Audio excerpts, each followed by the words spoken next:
General साहब, ये भारत से वापसी पर जो इंटरनेशनल वाटर्स में हुआ है ईरानी जहाज़ को टारगेट करने का वाक़या, ये कितना इंपॉर्टेंट है और इससे इंडिया की क्रेडिबिलिटी कितनी जो है इफेक्ट हुई है, ज़रा इस पर भी रोशनी डालिएगा।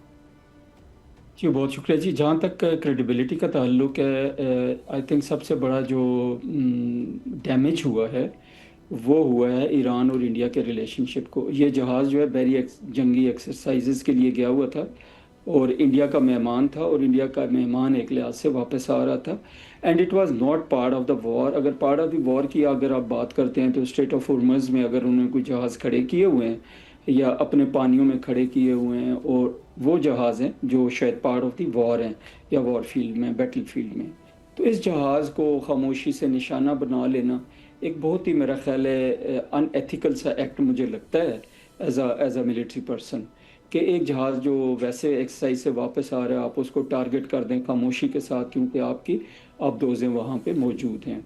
नंबर टू, डैमेज तो हुआ है, इसमें कोई शक की बात नहीं, नुकसान हुआ है, जानी भी हुआ है, माली भी हुआ है। जो आप फरमा रहे थे, जो एयर की बात हो रही थी अभी थोड़ी देर पहले, यस, उनके पास सबसे जो बड़ा प्रॉब्लम है वो एयर का है कि इस वक्त उनके पास एयर नहीं है। जो दो तीन चीज़ें और मैं ऐड करना चाहूँगा, आपके बाकी क्वेश्चंस तो बहुत अच्छी तरह डिस्कस हो चुके हैं।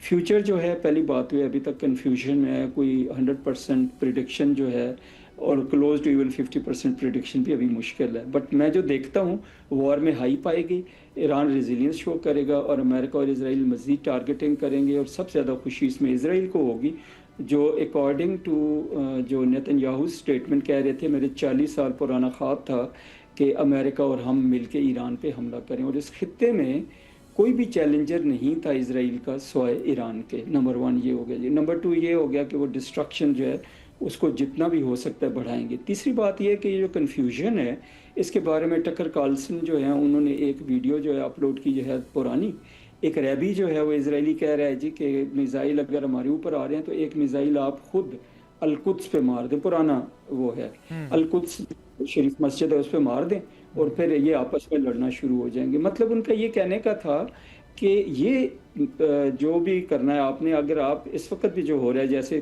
कुछ पता नहीं, जैसे इराक का जो कतर का जो गैस टर्मिनल है वो या अरामको पे अटैक है, ईरान कहते हैं हमने नहीं किया, और ख़बरें आ रही हैं कि शायद इसराइल ने ये करवाया या उनके लोगों ने ये बॉम्बिंग की है, और बहुत जगहों पे ये बॉम्ब प्लांट करते हुए पकड़े गए हैं।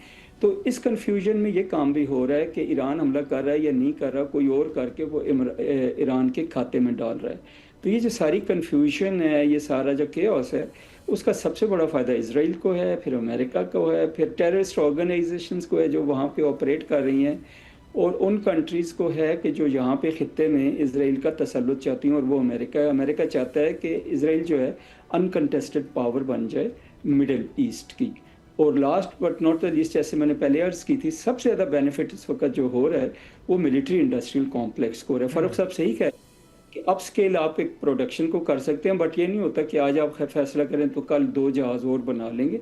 ये बहुत लंबी चेन है, इसको वो अप स्केल तो कर लेंगे। तो जैसे ज़ाहिर है वो डिमांड तो क्रिएट हो रही होगी ना, जब वॉर आती है तो वो फ्यूचर के लिए प्रोडिक्शन करते हैं ना कि अब हमारी कितनी डिमांड क्रिएट होगी जब ये शॉर्टेज होगी इस सारे प्रोसेस के अंदर। क्योंकि देखें वो तो उसमें कुर्द फोर्सेस वाला एलिमेंट भी है ना, जिसे अमेरिका पूरी इशारा दे रहा है कि उनको सपोर्ट देनी है, और वहाँ से भी एक उनके लिए प्रॉब्लम क्रिएट करने की कोशिश की जा रही है। सो डॉक्टर साहब, ये जो डॉक्टर फारूक साहब ये बताएं, ये जो जंग का अगर ये दायरा फैलता है और इसकी टाइमलाइन एक्सटेंड होती है तो इसके वर्ल्ड इकोनॉमी पर ओवरऑल क्या इम्पैक्ट होगा? क्योंकि आपने कुछ बात तो इस पर की है, लेकिन ओवरऑल भी तो देखें फिर ज़ाहिर एक तरफ अमेरिका या इसराइल का मसला तो नहीं, पूरी दुनिया का, और बाद में अमेरिका को ही या चाइना को ही बाकी की दुनिया को केटर करना होता है जो बड़ी फोर्सेस हैं। सो इस पर ओवरऑल इम्पैक्ट क्या होगा दुनिया पे इकोनॉमी का? जी भाई साहब, बजाय इसके कि मैं अपना कोई जवाब आपके सामने रखूं आपके सवाल का, मैं जिसको हम कहते हैं कलेक्टिव विजडम, कि इस वक्त दुनिया की जो मार्केट्स हैं वो क्या कह रही हैं। पिछले 2-3 दिन से मैं बहुत गौर से स्टॉक मार्केट को वॉच कर रहा हूँ, सोने और चांदी की कीमत को वॉच कर रहा हूँ, क्योंकि ये बहुत बड़े इशारे बनते हैं कि इस वक्त दुनिया के जो सरमायाकार हैं, जो कलेक्टिव विजडम है, वो क्या सोच रही है। मैंने पिछले 2-3 दिन में देखा है कि अमेरिका की मार्केट्स हों, चाहे वो सोने की कीमत हो, चाहे वो चीनी की कीमत हो, ان میں اس حد تک اضافہ نہیں آیا جس حد تک بہت سارے اینالسٹ جو ہیں وہ ایکسپیکٹ کر رہے ہیں. اور وہ اشارہ یہ بنتا ہے کہ کلیکٹیو وزڈم جو ہے اس وقت وہ یہ کہہ رہی ہے کہ شاید اس جنگ کے نتیجے میں بہت بڑا کوئی معاشی نقصان نہیں ہونے والا, ورنہ بے تحاشا جو ہے اسٹاک مارکیٹ بہت تیزی سے نیچے آتی, سونے کی قیمت بہت تیزی سے بڑھ جاتی. یہ دونوں چیزیں نہیں ہوئیں. لیکن 2800 روپیز آج ڈاؤن ہوا ہے گولڈ, تو you don't see a significant change in this process?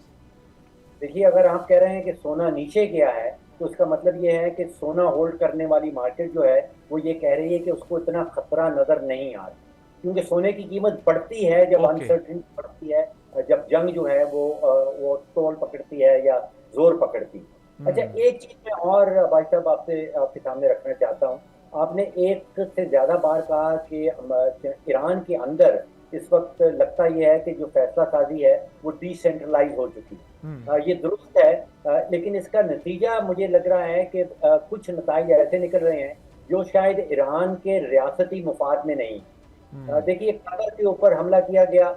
قطر تاریخی طور پہ ایک نیوٹرل کنٹری رہا ہے, وہاں پہ امریکہ کا بھی اڈا ہے, اور وہاں پہ حماس کی جو ٹاپ سیاسی لیڈرشپ ہے وہ بھی وہاں پہ ہے. وہ ثالثی کا کردار بھی ادا کرتا رہا ہے. آج پتہ یہ چلا ہے کہ جو ترکی پہ انٹرسیپشن کی ہے انہوں نے ایک میزائل کی, وہ ٹرکش ایئر اسپیس میں جانے سے پہلے اس کی جو ہے وہ انٹرسیپشن ہو گئی. اس کا مطلب ہے کہ ٹرکی جو ہے اگر اس کو بھی جنگ کے اندر لایا جا رہا ہے. پھر آج پتہ چلا ہے کہ جو باکو تبلیسی چیہان ایک بہت بڑی پیٹرول کی پائپ لائن ہے, کروڈ کی پائپ لائن ہے, اس کے اوپر اس کو تھریٹن کیا گیا ہے. اب وہاں پہ آپ سمجھے اگر باکو ہے تو آذربائیجان آتا ہے, اگر تبلیسی ہے تو جورجیا انوالو ہوتا ہے, چیہان پورٹ جو ہے وہ ٹرکی کی ہے. تو ایک نقصان جو ریاستی نقصان ایران کو مجھے نظر آتا ہے کہ اس وقت اس کا کوئی حمایتی, کوئی اس کا سپورٹر نہیں بچا. Right, thank you so much major general retired Raza Muhammad sahab, defence analyst ہمارے ساتھ موجود تھے. ڈاکٹر ہما بقائی صاحبہ, ڈاکٹر فاروق سلیم صاحب, آپ تینوں کا بہت شکریہ. سو یہ جو امریکہ نے انڈین واٹرز کے اندر کیا ہے اس کے اوپر انڈین میڈیا میں بھی کافی شور شرابہ ہے, اور خود انڈیا پہ, انڈین گورنمنٹ پہ بہت تنقید بھی ہو رہی ہے. ذرا آپ کو دکھاتے ہیں کہ اس کے اوپر جو ہے وہ کیا بات چیت ہو رہی ہے اور کیسی گھبراہٹ ہے انڈیا میں اس معاملے کو لے کر. سبسکرائب کریں اور بیل دبائیں تاکہ کوئی خبر رہ نہ جائے.